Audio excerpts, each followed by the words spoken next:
기도하겠습니다. 은혜가 풍성하신 아버지 하나님, 하나님의 동일하신 은혜가 늘 우리에게 임하시길 원합니다. 우리로서 하나님의 말씀에 늘 순종하는 자세를 가지게 하시고 또 순종함으로 말미암아 우리 하나님께는 영광이 되게 하시고 날마다 주의 나라가 지경이 넓혀지는 큰 은혜가 넘치게 하여 주옵소서. 아멘. 이 시간도 우리 하나님 홀로 영광 받으시고 우리에게는 성령의 충만한 은혜의 시간 되게 하여 주시기를 원합니다. 아멘. 예수님의 이름으로 기도합니다. 아멘. 아멘. 제가 필리핀으로 돌아간 지가 얼마 안 됐습니다. 갔더니 잘 돌아가고 있어요. 제가 없으면 안 될 줄 알았더니 또 잘 되고 있습니다. 여기 있으면서도 계속 비대면으로 수업은 했었습니다. 근데 가서도 필리핀 사람들이 아직도 코로나를 두려워하는 사람들이 있어요. 그래서 또 음모론 있죠. 그 백신 맞으면은 뭐가 찍힌다, 우리 DNA에 뭐가 형성된다, 이런 음모론이 있는데 그걸 믿고 있는 사람들이 있어서 대면 수업을 원하지 않는 사람이 있기 때문에 지금도 계속 비대면 하고 있습니다. 또 비대면을 한국에 있는 사람들도 있는데 한국 분들과도 계속 비대면 수업을 하고 있습니다. 그리고 제가 이제 7월 달에 돌아갈 텐데 가서는 교회사를 이제 대면으로 수업을 하기로 했어요. 그리고 저희 센터가 지어졌는데 우리 이제 그 제자 훈련하는 저 혼자 하는 게 아니고 여러 명이서 함께 합니다. 선교사들과 여럿이 하는데 센터가 지어지고 그곳에서 이제 수업을 합니다. 그리고 또 제가 목사님한테 부탁을 했어요. 음향 문제 전문가이기 때문에 우리가 가지고 있는 예산으로 할 수 있나 했더니 오늘 아침에 물어보니까 우리가 가지고 있는 예산으로 그곳에서 마이크, 뭐죠 이게? 스피커, 이 스피커 말하는 거예요? 저런 스피커를 하고 하는데 우리가 계산 뽑은 건 목사님이 보시더니 이거 처음 다 가라오케에서 쓰는 싸구려라고 하더라고요. 근데 이렇게 좋은 걸로 하려고 했더니 이제 예산이 많이 들어가요. 한 2배는 잡아야 될 것 같아요. 그렇죠? 어쨌든 간에 잘 될 줄로 믿습니다. 한국이나 필리핀이나 제가 쉬었다 가고 또 뭐 병원 때문에 오기도 하지만은 늘 동일한 모습인 것 같아요. 그런데 그 속에서도 계속 역사는 이루어져 나가고 또 시간도 흘러가죠. 그리고 많은 일도 생기고 또 없어지고 막 그래요. 그런데 그 가운데서 우리가 있는 겁니다. 그러니까 우리가 특별한 인간들이 아니더란 얘기죠. 한 사람 한 사람 보면 귀하고 귀한 존재이지만은 하나님의 손 안에서 볼 때, 역사 속에서 볼 때는 그냥 귀하게 쓰임 받는 것으로 감사할 줄 알아야 되겠어요. 그리고 제가 우선 PPT를 하나 준비해 왔습니다. 보시면서 보도록 하죠. 필리핀 2020입니다. 이게 바라스 교회라는 건데 저희가 교회를 이제 이곳에 세웠어요. 조 목사님은 안 가보셨을 텐데 저희가 이제 길 입구입니다. 이 교회가 세워지기 전에 여기 앞에가 아무것도 없었어요. 이거 안 되지? 네, 이게 너무나 좋아서 그런 거예요? 그거 갖고 안 돼요. 이거 쓸데없는 거 갖고 왔네. 밝기가 안 나와요. 저 앞에 건물들 있죠. 새로 선 것들. 저 교회가 생기면서 막 지어지기 시작한 것들이에요. 우리가 교회가 여기 있을 때는 아무것도 없었습니다. 그냥 산속에다가 교회를 지었었어요. 이게 이제 교회에서 아까 그 길에서 내려서 걸어가는 길에 저 끝머리 나무에 있는 하얗게 뭐 하나 보이죠? 저기 교회 건물이고 이 앞에는 아무것도 없었습니다. 산이었었어요. 그리고 저 옆에 오른쪽에 보면은 이거 새로 지은 집이고 오른쪽에 보면 조그만 집이 하나 있죠? 저 돼지 우리였었어요. 돼지 우리인데 새로 집을 짓고 사람들이 살기 시작하는 겁니다. 이제 올라가는 길이죠. 아까 여기 또 다음 집이고 새로 생기고 오른쪽 아까 돼지 우리랬던 거 있죠? 저게 집으로 새로 딱 지은 겁니다. 제일 끝은 우리가 교회고요. 길을 우리가 교회에서 다 만들어 준 거예요. 이제 올라가는 길이죠. 이렇게 이쁘게 졌어요. 그렇죠? 저 그냥 맨 산이었습니다. 아무것도 없었어요. 교회들 한국 분들이 와서 다른 교회 분들이 와서 목사님하고 집사님들 와서 지어준 건데 저 교회를 지을 때 너무 그분들도 오셔서 보고는 여기다 어떻게 교회를 짓느냐고 했었어요. 그런데 이것도 교회 앞에 새로 지은 건물이고 저희 것이 아니고 이제 집이죠, 집. 짓고 있죠. 저기 앞에 보이는 것이 교회 건물입니다. 이제 교회 앞에 이 저 기둥 있죠, 오른쪽에. 저게 교회 문 쪽에 쉽게 얘기하면 저희가 교회 땅이죠. 그 뒤에 나무들 많죠, 옆에. 교회 이제 거기가 경계인데 저게 무슨 나무냐면 저희가 심었습니다. 저게 논이 나무예요, 논이. 저희가 심어가지고 논이 아세요? 논이 주수? 알죠? 저게 이제 저기 논이에요. 저기서 열매가 떨어지면 이제 저걸 모아서 주스를 만들어서 여러분들한테 팔 거예요. 그냥 안 줍니다. 여러분 교회에 쓸 수 있도록. 저희 논이가 비싸요. 옛날 저거는 기적의 주스라고 해갖고 하와이에서 오는 거는 1.5리터짜리가 한 100만 원씩 이상 갔었어요. 근데 저는 엄청나게 팔 거예요.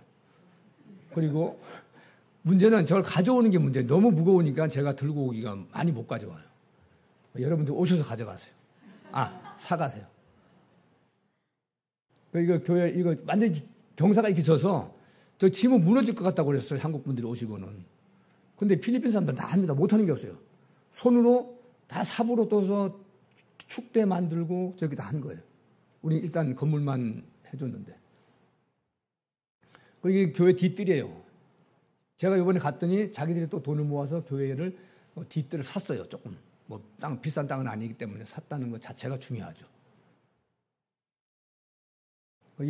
저게 화장실이고 옆에가 교회 사택이었습니다. 근데 사택을, 지금 교회 목사가 많이 아파요. 여 뒤에 여기 신경에 문제가 생겨서 계속 아픕니다. 치료할 수가 없죠. 너무 비싸기도 하고. 저는 한국에 데려오고 싶은데 그럴 여유도 안 되고 하니까 이 사람이 자기 고향, 시내 쪽에 나가서 계속 병원을 다니면서 있고 이 사택을 지었던 곳은 청년들 셋이 들어와서 살고 있습니다. 그리고 여기서 교회 일이라든가 행사 같은 걸 청년들이 다 하고 있어요. 목사는 물론 오기도 하지만 그 뒤에다가 지금 이게 맹고나무인데요. 이 밑에다가 교회 사택을 조그맣게 하나 져주고 싶어요. 지금 예산은 조금 책정이 돼 있는데 어떤 교회에서 만들어줬습니다. 저 뒤에다가 한 500만 원, 700만 원 정도면 집을 하나 지을 것 같아요. 그 뒤에서 이제 목사가 살 수 있도록 집을 하나 지어주려고 합니다. 근데 예배 드리는 모습이에요. 여기가 처음에 시작할 때 교회를 건축하고 했을 때 세례 교인이 35명이었는데 이번에 가서 제가 교회 예배 참석하고 이번에 15명을 세례 주기로 했어요. 교회를 저렇게 졌는데 20평 조금 넘습니다. 23평 저기 좁아졌어요. 저 뒤에 있죠. 강대상 뒤쪽을 조금 공간이 있는데 그걸 조금 더 넓혀주려고도 하고 있습니다. 자기들이 계획을 하고 있어요. 그냥 자기들이 하려고 내두려고 그래요.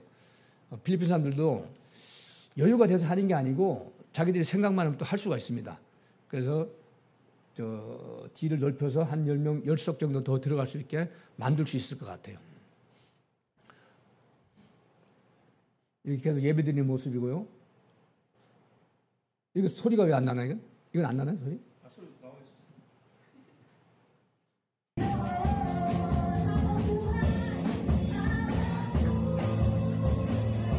여기 예배는 이렇게 드립니다. 막 춤추고 난리가 나요.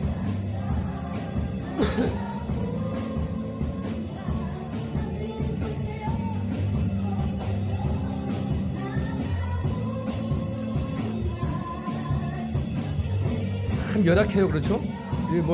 이런 게 없어요, 좋은 게. 마이크도 막 울리고 그럽니다, 저희가.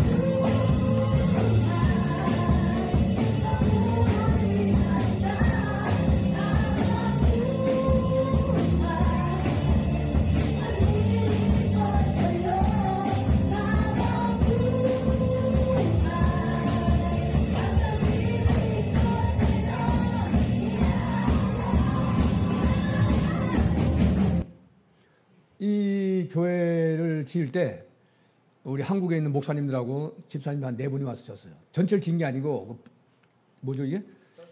뼈대만 딱 하는데 4일 걸렸어요. 3일 반. 그러니까 필리핀 사람들이 보고 놀라는 거예요.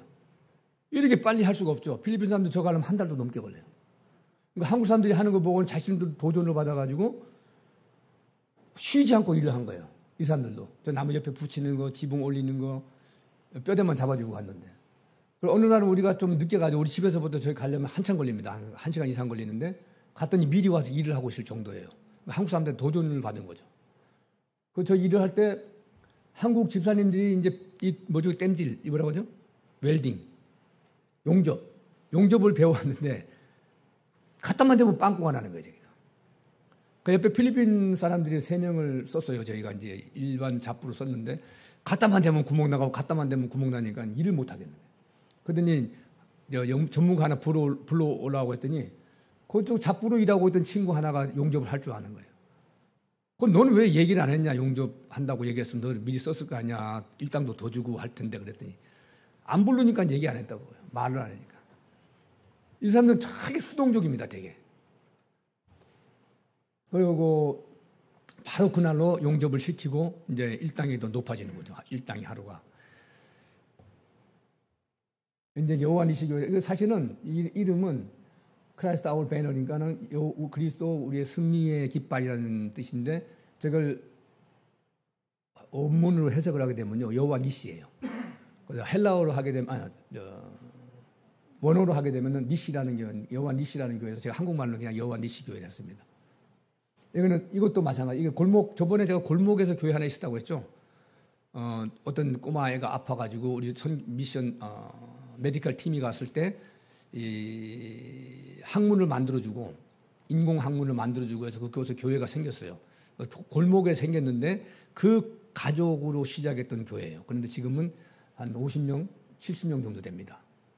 하나로 시작한 그 아이 하나 때문에 생겨진 교회예요, 저기가. 근데 제가 이거 없는 동안에 또 땅을 빌렸어요. 임대해서 저기 또 교회를 건축해놨더라고요. 필리핀 사람들도 말이죠. 우리가 간섭만 안 하면 자기들 잘 합니다. 그러니까 너무 퍼줘도 문제예요. 우리도 그것도 많이 생각을 하고 가장 필요한 곳에 우리가 한국 교회가 도움을 줄 수 있으면 도움을 줘야 되겠죠.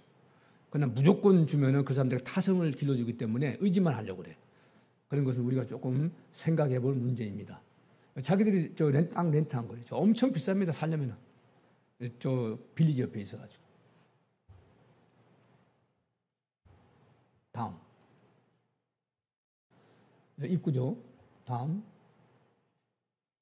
자기들이 짓는 다 벽 돌려줬고 아까 그 교회는 나무로 제가 졌어요. 그 숲이기 때문에 나무로 한 것이 더 예뻐 보일 것 같다고 나무로 했고 여기 비민촌이거든요. 옆에는 굉장히 큰 부자 동네예요. 근데 옆에 조금 또 그 부자 동네 옆에 빈민들이 모여 살아요. 그래서 빈민들 불러다 부자들이 씁니다. 그 불평도 안 하고 아무것도 없어요. 그냥 이 사람들이 불러다 쓰는 걸로 감사하는 사람들이 필리핀 사람들이에요. 부자들은 또 부자들대로 싼 가격으로 인력을 공급할 수 있어서 또 쓰고 그렇죠. 이제 제가 이제 마지막으로 오기 전에 설교할 때 너무 몸이 힘들었습니다. 저때가 주일날.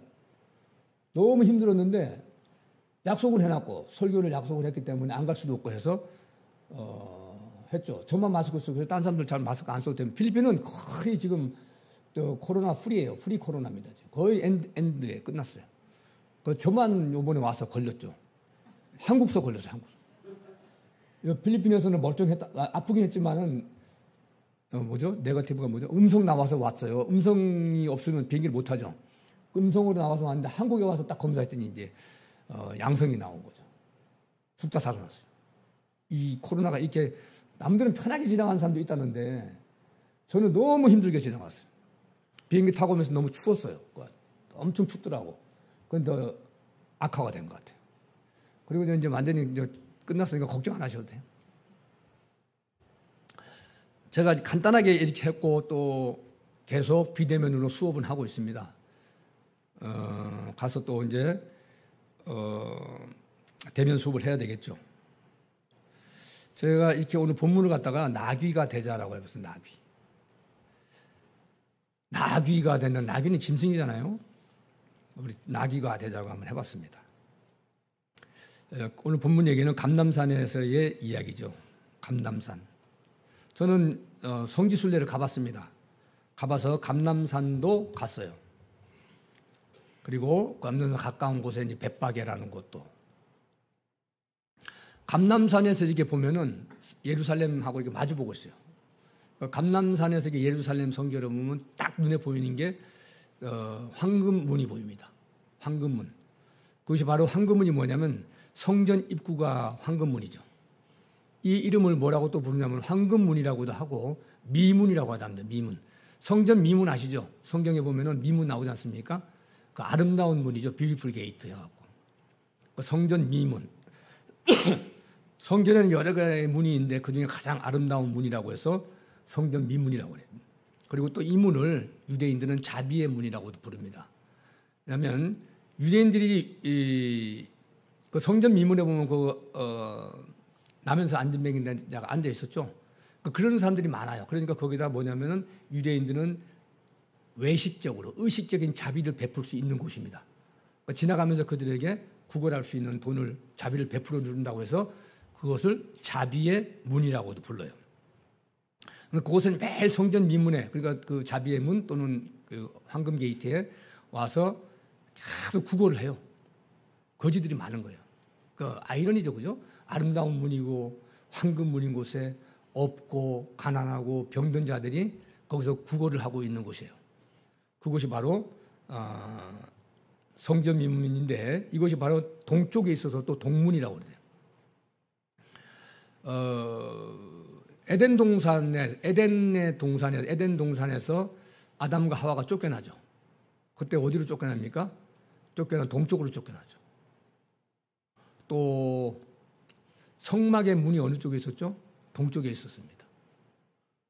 예루살렘도 마찬가지로 게이트가 메인 게이트죠. 이게 바로 동쪽에 있습니다. 이 의미가 있죠. 동쪽이라는 것이. 구약에서는 또 이걸 왕의 문이라고 그래요. 왕의 문. 역대상 9장 18절에 보면 이 사람들은 전에 왕의 문 곧 동편 곧 레위 자손의 영의 문지기며 그 왕이 동쪽 문으로 출입했다고 해서 왕의 문이라고 합니다. 이 문이 주는 의미가 굉장히 커요. 그러니까 예루살렘 오늘도 예수께서는 나귀를 타시고 이 동문을 통해서 예루살렘 성전에 입성을 하게 됩니다. 지금 가보시면은요, 감람산 이렇게 보면은 이 왕의 문, 이 황금문이 닫혀 있어요.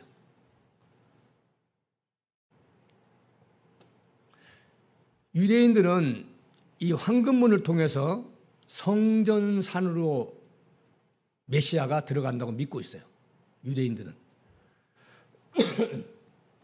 그래서 이제 이스라엘을 구원할 것이다 라고 믿고 있는데 이것을 알고 있는 무슬림들이 메시아가 그 문을 통해서 들어오는 것을 못하게 하려고 무슬림들이 동쪽에 있는 이 황금문을 닫아버린 거예요. 지금도 닫혀 있습니다. 여기서 싸움이 안 일어나죠. 무슬림하고 이스라엘하고 싸울 때 폭격을 아무리 해도 말이죠. 예루살렘은 안 해요. 그렇죠? 다른 곳에는 막 갖다 폭탄을 갖다 쏟아 부어도 예루살렘은 안 하죠. 왜냐하면 그곳이 유대인의 성지이고 무슬림의 성지이고 우리 기독교의 성지잖아요. 세계 3대 종교의 성지이기 때문에 성지에다가 폭탄 부을 수는 없잖아요. 그렇죠? 이번에 뭐 미국에서 허락해줘서 이스라엘이 수도를 갖다 예루살렘 옮기려고 하니까는 그 팔레스타인 사람들이 난리가 났잖아요. 왜 자기들의 성지를 이스라엘 유대인들의 수도로 삼느냐고 해서 큰 난리를 일으키는 곳입니다. 그만큼 중요한 곳이 이 예루살렘이에요. 그중에 성전도 있고. 이 무슬림이 닫아버렸다는 거 웃기죠, 그렇죠?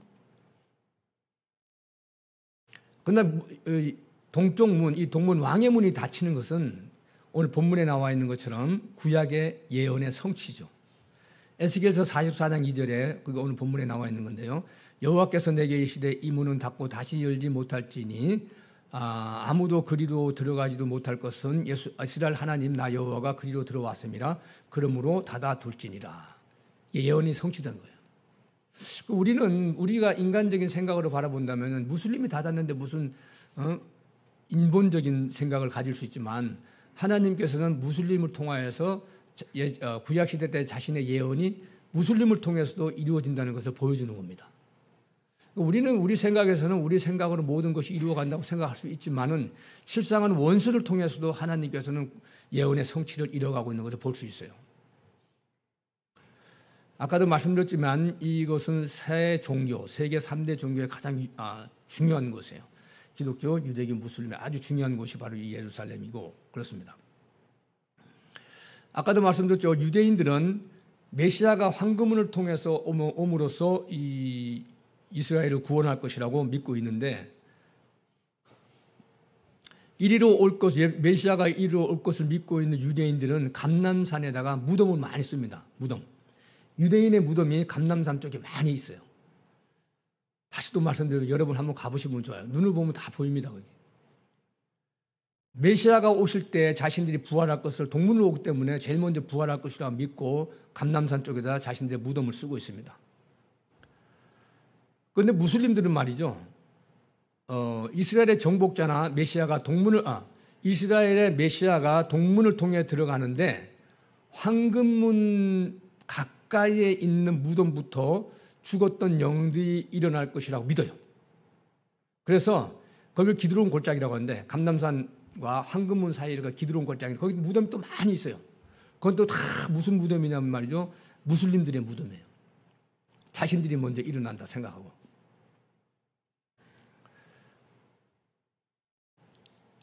우리 기독교는 예수님이 이 문을 통해서 입성했죠? 이미 메시아가 입성했지 않습니까? 그렇죠? 이미 입성했어요. 오늘 본문 말씀이 그거잖아요. 나귀 타고. 우리는 이미 입성하신 메시아를 믿고 있습니다. 왜냐하면 에스겔서라든가 스가랴서에 예수님께서 메시아로 입성하실 걸 이미 예언해놨잖아요. 그 예언의 메시아이신 예수님이 이미 예루살렘 동문, 왕의 문을 통해서 입성하셨어요. 왕이시기 때문에. 그런데 그 유대인들은 아직도 그 메시아를 기다리고 있고, 근데 지금의 황금문이 열리고 닫히고에 대한 큰 의미는 없습니다. 사실 그게.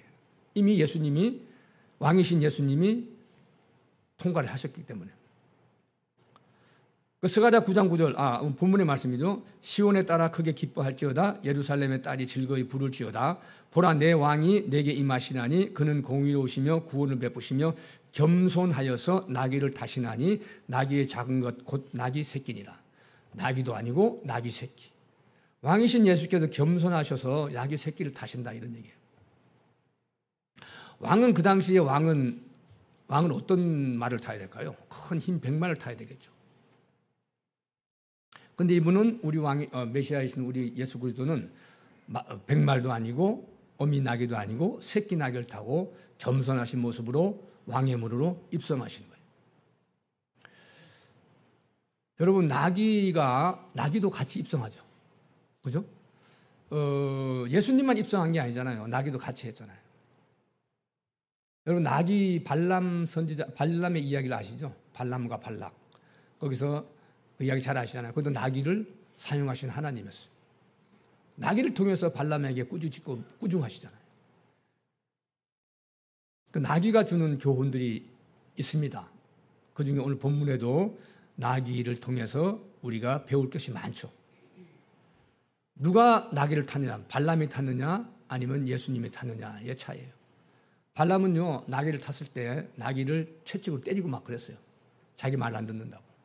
그런데 예수님이 타신 이 나귀는 나귀 스스로가 나귀 등에다가 안장을 덮을 수 있나요? 아니잖아요. 그런데 본문 7절에서처럼 사람들이 겉옷을 덮어요. 그리고 예수님이 탈 수 있게 하시는 거지만 실질적으로는 나귀에게 등을 얹어주는 거죠. 그 나귀에게 또 뭘 깔아줍니까? 예수님이 가시는 길인데 나귀가 밟고 지나가죠. 겉옷과 나뭇가지를 밟고 지나가잖아요. 그리고 입성하시는 거잖아요.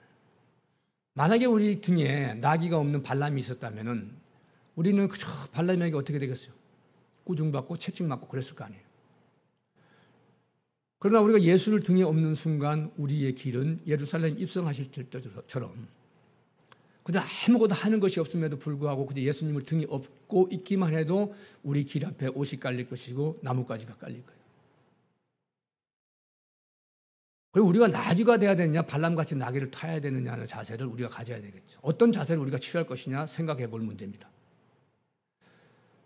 실전에 겉옷을 나귀 등에 얹고 이것은 나귀를 탈 사람에 대한 경의와 엄청난 순종의 표시를 보여주는 겁니다. 8절에 길에 펴었던 옷을 예수님을 왕으로 영접한다는 의미를 가지고 있어요. 길에다가 옷을 깐다는 것은요. 그리고 왕하 열왕기하 9장 13절에 보면 예후를 왕으로 영접할 때도 이렇게 했어요. 예후가 왕으로 영접될 때도 길에다가 겉옷을 깔고 나무를 깔고 그랬단 말이에요. 나뭇가지를 길에다가 베어 깐다는 것은요, 나뭇가지를 길에 펴고 손에 들고 흔드는 것은 왕을 영접하는 고대 의식 중에 하나였답니다. 우리 종려주일이라고 필리핀에 가면 종려주일에는 큰 그 종려나무 들고 마저 길마다 막 이렇게 하고 있어요. 그거 들고 다니고 종려주일에. 한국은 그런 게 없어요. 그렇죠? 이미 우리는 그런 외식적이고 의식적인 것보다는 마음으로 우리가 예수님을 영접하고 사랑하는 사람들이기 때문에 그런 외식의 형태를 잘 갖춰지지 않죠. 우리가 기독교는. 그러나 천주교는 여전히 이런 걸 합니다. 종려나무까지 들고 그 똑같은 모습을 연출을 하고 해요. 그리고 저희 사는 동네에 그 캐톨릭 교회가 하나 굉장히 뭐라고 하죠? 거룩한 곳을 뭐라고 해요? 그 성지 같은 곳이에요. 성지. 저희 사는 동네가 그 캐톨릭 성당이 하나 있는데 그것이 굉장히 성지 같은 곳이에요. 그 종려주일에는 고난의 주일 그 금요일에는 말이죠. 그 아래서부터 우리 집 약간 높은 곳에 있는데 우리 동네가 그 바닥에서부터 기어서 올라오는 사람도 있어요. 무릎 꿇고 오는 사람도 있고. 그리고 먼 사방 올라오는 길을 다 막아버리고 차는 못 들어오고 사람들이 걸어 올라옵니다. 그러면은 그 나뭇가지를 들고 올라오고 그래요. 얼굴에 뭐 찍어 바르고 이렇게 올라오는데 그런 모습은 캐톨릭에서는 여전히 볼 수 있는 거예요. 저희는 눈으로 보죠. 저희는 그때는 나가질 않습니다. 사람이 너무 많아가지고 온 도시가 그냥 사람으로 꽉 차버려요. 그 성지 순례 오는 사람들처럼. 그리고 이 사람들 소리 지르죠. 호산나, 호산나 외칩니다. 호산나가 히브리어로 호시아나, 구원하소서, 구원하소서 이런 뜻이에요. 소리를 질러서 나타내는 거예요. 저는 이거 오늘 나귀가 되자는 걸 보고 제가 또 이번에 코로나로 인해서 한 거의 2년 동안이죠. 너무 사람들이 저희 인간이 무력하잖아요. 이 바이러스 때문에 말이죠. 이 마스크 쓰는 것 자체가 바이러스한테 지는 거잖아요, 사실은. 이게 우리 힘이 없어요. 무기력한 것이 바로 인간의 존재들이에요. 저는 선교사로서 이 나귀와 같은 자세를 가져야지 된다 이번에도 많이 생각을 했습니다. 우리 사실 선교사들이 집에 피어있는 꽃이 아니에요. 여러분들은 딱 정해진 곳에 피어진 꽃과 같은 존재라면 우리들은 들꽃과 같죠. 가라고 하는데 뿌려지는 곳에 가는 거예요. 씨가 날려서 뿌려지는 곳에 꽃이 피죠. 그것이 바로 선교사의 삶과 같은 겁니다. 어느 곳으로 날리면 그 날린 곳에서 꽃을 피워야 돼요. 내가 강력하게 원해서 가는 것도 아니에요. 필리핀 제가 가고 싶어서 갑니까? 지금 또 속으로는 또 다른 나라로 옮기고 싶어요. 제가 있고 있는 곳이 너무 덥고 그러다 보니까 한 24년, 25년 살다 보니까 저뿐 아니라 다른 오래 사는 선교사들은 몸이 다 안 좋아요. 저 가깝게 지내는 선교사님, 사모님은 갑자기 입이 돌아갔어요. 그래서 한국에 와서 지금 치료받고 있습니다. 그러니까 그 선교사님 남편 선교사님이죠. 그분은 옮기고 싶어 해요. 불가리아 쪽으로 다. 거기도 집시들이 많기 때문에 선교를 해야 될 곳이죠. 저도 몸이 안 좋아졌고. 저 날씬해졌잖아요. 운동해서 날씬해졌으면 저도 좋겠는데 그게 아니고 몸이 안 좋아져요. 매일. 그래도 어떡합니까? 내가 원해서 가는 곳이 필리핀이 아니고 가야 할 흩날리는 뭐예요? 그 씨처럼. 그냥 그곳에 심어진 거예요. 그럼 거기서 제가 꽃을 피워야 되겠죠. 우리 사람들이라는 게 그렇잖아요. 손익계산을 많이 하잖아요. 따지죠. 자신의 유익을 얻기 위해서. 꽃은 말이죠. 뿌려진 곳에서 씨가 뿌려진 곳에서 바로 꽃을 피우잖아요. 여러분들은 이곳에서 꽃을 피우고 저는 뿌려진 필리핀에서 꽃을 피우면 되는 거죠. 이게 우리가 가져야 할 자세 같아요. 가장 겸손한 자세. 겟세마네에서 예수님이 뭐라고 기도했습니까? 이 잔을 내게서 피하게 하옵소서. 그러나 나의 원대로 마옵시고 아버지의 원대로 하옵소서. 그리고 십자가 지신 거 아니에요. 피하고 싶죠. 그 고통스러운 십자가. 십자가 형이라는 것이 세계에서 최고로 너무너무 힘들고 어려운 형벌이랍니다. 오래 걸린 사람은 한참 걸려도 죽기도 하는데 빨리 죽는 사람은 3시간, 6시간 죽는다고 그래요. 빨리 죽는 게 낫겠죠. 근데 하루도 걸리는 사람은 3일까지도 걸리는 사람이 있다고 그래요. 그럼 얼마나 고통스럽겠습니까? 예수님은 그 피하고 싶은 잔을 자신의 원대로 말고 아버지의 원대로 하시고 결국은 아버지의 뜻을 따라서 십자가를 지시고 죽으신 거죠. 여러분들은 이곳에서 십자가 져야 되는 것이고 저는 저에 있는 곳에서 십자가를 져야 됩니다. 십자가는 무겁고 힘들다고 생각하면 안 되죠. 내 십자가는 어떻게 한다고 했습니까? 쉽고 가볍다고 하잖아요. 나의 십자가를 내가 지고 가려면 너무 힘들고 어렵지만 예수님과 함께 진 십자가라는 것은 쉽고 가벼운 거예요. 순종하는 자세라면 언제든지 어느 곳에서라도 질 수 있는 것이 바로 십자가입니다. 우리가 가져야 할 자세인 것 같아요. 자세가 굉장히 중요합니다. 나귀는요, 스스로 예루살렘 성전에 들어갈 수가 없어요. 더군다나 동문으로 들어갑니까? 왕의 문으로 들어갈 수 있겠어요? 그 예수님의 등에 업었기 때문에 나귀도 들어갈 수가 있었죠. 우리가 예수님을 등에 얹은 나귀가 되어야 되겠죠. 스스로 낮아져야 됩니다. 여러분, 일반 종교들 있죠? 일반 종교. 거긴요, 어떻게 본다면, 우리가 본다면 사람들은 스스로 힘들어하고 힘들게 해서 자신을 낮추고 같지만 그게 아니죠. 그 일반 종교를 보면요, 스스로 높아지는 겁니다. 상대방과 비교를 하죠. 스님들 보세요. 절에 가서 뭘 합니까? 절에서 모든 거 채식만 하고 또 결혼도 하지 않고 이렇게 살아가잖아요. 남들과 비교가 될 거 아니에요. 자신들은 최선을 다해서 남들과 비교된 삶을 살고 있는 거예요. 이게 바로 일반적인 종교예요. 무슬림도 마찬가지예요. 기독교는 어떤 겁니까? 그게 아니죠. 일반인과 자신을 일반인들에게 낮추는 겁니다. 내가 아무리 높은 사람이고 높은 지위에 있고 돈이 많은 사람이라 할지라도 일반 사람들과 맞춰가는 것이지 그 사람들과 비교하면서 살아가면 안 된다는 얘기예요. 이게 기독교죠. 낮아지는 것이 기독교입니다. 나보다 못한 사람이 있으면 그 사람들과 같이 내가 낮아지는 것, 그것이 바로 기독교죠. 일반 종교는 그렇지 않습니다. 캐톨릭 같은 경우는 거기 그 필리핀에는 매 고난주간에는 말이죠, 사람들이 스스로 십자가를 지는 사람이 있어요. 손에다 못을 박는 사람이 있습니다. 진짜로 이렇게 십자가를 쳐요. 그리고 자신을 등을 채찍으로 때립니다. 이렇게. 그리고 예수님이 고난받았던 걸 자기도 고난받고 싶어 해요.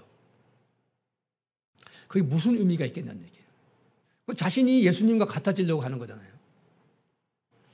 그런 일반 사람들은 그렇게 하고 있지는 않은데 자신이 예수님과 같아지면 죽어야 되고 구원을 이루어야 될 텐데 그 사람들이 무슨 힘이 있어서 구원을 이룰 것이고 그 사람들이 무슨 능력이 있어서 다른 사람들을 구할 수가 있겠어요.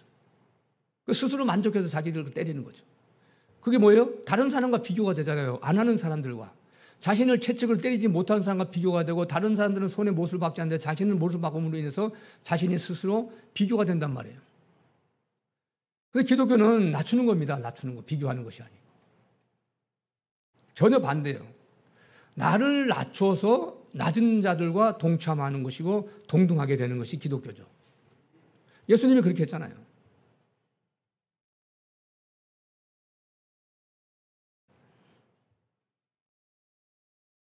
빌립보서 2장 6절 7절에 보면요. 그는 근본 하나님의 본체시나 하나님과 동등됨을 취할 것으로 여기지 아니하시고 오히려 자기를 비워 종의 형체를 가지사 사람들과 같이 되셨고 낮아졌잖아요. 사람들을 자기의 높이로 끌어들인 게 아니고 자기가 낮아지는 거예요. 저는 필리핀에 갈 때마다 매일매일 바뀌는 자세를 갖고 싶어요. 처음에 갔을 때는 이 사람들 너무 힘들었어요. 우리하고 너무 틀리단 말이죠. 문화 또는 전통, 음식 모든 것이 틀려요. 그런데 틀리다고 해서 그 사람들 잘못된 게 아니잖아요. 다른 것이지. 그런데 자꾸만 우리 기준의 사람들은 맞춰요. 필리핀 사람들은. 그러다 보니 내가 힘들어져요. 그렇기 때문에 또 뭐가 되면 내가 그 사람들 무시하는 것이 된단 말이죠. 계속 바꿔가려고 노력을 해요. 자세를 바꿔보려고. 그래도 여전히 바꿔지진 않아요. 여러분 님이라는 글자에라는 노래가 있잖아요. 님이라는 글자에 점 하나 찍으면 뭐가 되죠? 남이라는 글자에 점 하나 찍으면 뭐가 돼요? 집사라는 글자에 점 하나 찍으면 뭐가 돼요? 얘기를 왜 안 하냐 이게. 잡사 되잖아요. 잡사. 잡사라는 글자에 점 하나 찍으면 어떻게 돼요? 집사 되잖아요. 님과 남도 점 하나 차이고 집사와 잡사도 점 하나 차이고. 저는 목사잖아요. 목사라는 글자에 점 하나 찍으면 어떻게 돼요? 독사 되잖아요. 독사라는 글자에 점 하나 찍으면 어떻게 돼요? 목사 되죠. 자, 목사도 독사든 간에 점 하나 차이예요. 여러분 우리가 순간순간에 점 하나로 우리가 사람이 바뀔 수 있는 겁니다. 그때마다 깨닫고 해야 되는 것이 우리 자세예요. 기독교인은 깨닫죠. 회개하죠. 다시 또 목사 되고 집사 되고 그러는 거예요. 님도 남도 점 하나, 집사도 잡사도 점 하나, 독사도 목사도 점 하나 차이예요. 우리 이런 거 조금씩 생각해 볼 문제입니다. 저는 수도 없이 많은 독사질을 하고 다녔죠. 또 어떨 때 정말 목사라는 소리도 많이 듣습니다. 그것은 그때 순간적으로 바뀌어져서는 될 문제가 아니죠. 늘 똑같은 자세를 유지하고 있어야 되겠죠. 우리가 가져야 할 자세입니다. 자세. 우리 선교사들은 특별히 이런 모습을 가져야 돼요. 현지인들과 동등될 것으로 돼야 돼요. 동등됨으로 취해야 됩니다. 절대로 무시하면 안 돼요. 여러분들은 이웃을 무시하면 안 됩니다. 교회 안 다닌다고 무시하면 안 돼요. 그 사람들이 언제 교회 다닐 줄 아세요? 다른 종교, 타 종교 사람들도 무시하면 안 돼요. 저 사단마귀들. 교회 절에 다닌다고 사단마귀고 다른 데 간다고 사탄마귀라고 하면 됩니까? 그 사람들이 언제 바뀔 줄 알아요? 어저께인가 그저께인가 기독교 방송을 듣고 있는데 어떤 뭐라고 하죠? 신내림 받는 사람들 있죠? 신내림 받는 어떤 여자분이 간증하는데 그분은 신내림을 받아서 너무 힘들었답니다. 근데 어느 날 기독교 방송을 듣고 하나님 말씀에 자신한테 꽂혔대. 그리고 기도했답니다. 그리고 교회를 다녔대요. 그랬더니 자신은 회복이 됐다고 그래요. 여러분 신내림 받으면 뭐 많은 어려움이 있다고 그래요. 그죠? 그 어떤 가수도 엄마가 교회 다니다가 신내림 받았다고 그래요. 아들이 다치고 신내림 받지 않으면 아이 데려간다 이런 얘기 들으니 무섭겠죠. 근데 어떤 분은 교회를 가서 기독교 방송을 듣고 말씀을 듣고 치유받고 어떤 분은 그렇지 못하고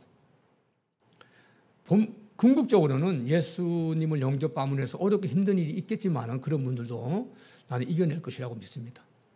그 순간이 두렵고 힘들기 때문에 못하는 거죠. 자식을 건들고 가족을 건드리기 때문에 두려울 수밖에 없겠죠. 그러나 우리의 모든 것이 영육간의 모든 것이 하나님의 손에 잡혀 있다고 생각한다면 하나님의 것이라고 믿는다면 무엇이 두렵겠어요, 사실은. 우리가 낮아지는 자세를 갖는 것 자체, 또 낮아지게 행동하는 것 자체가 우리 두려움을 하는 것이 아니고 기쁨으로 해야 되겠죠. 그것이 순종하는 자세 아니겠습니까? 나귀를 불렀을 때 주인이 무슨 얘기한 것도 아니고 새끼 나귀를 데려가도 어미 나귀가 운다는 소리도 하나 없어요. 우리가 저도 그렇고 여러분들도 그렇고 완전히 우리 주위의 사람들 같이 낮아져야 되는 거죠. 그렇다고 해서 기독교를 버리라는 얘기는 아니고 다른 종교를 가지라는 얘기는 아니고 그런 자세를 가져야 될 것 같아요. 특별히 저 같은 선교사들은 특별히 더합니다. 현지인들 무시하고 교만하고 완전히 바뀌어야 되겠죠. 그러기 위해서는 우리의 행동이 바뀌기 위해서는 먼저 바뀌어야 될 것이 우리의 자세예요.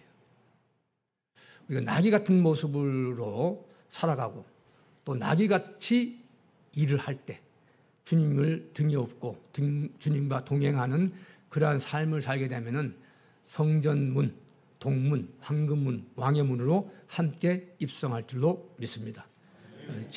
우리의 자세를 가장 먼저야 바꿔야 될 줄로 믿습니다.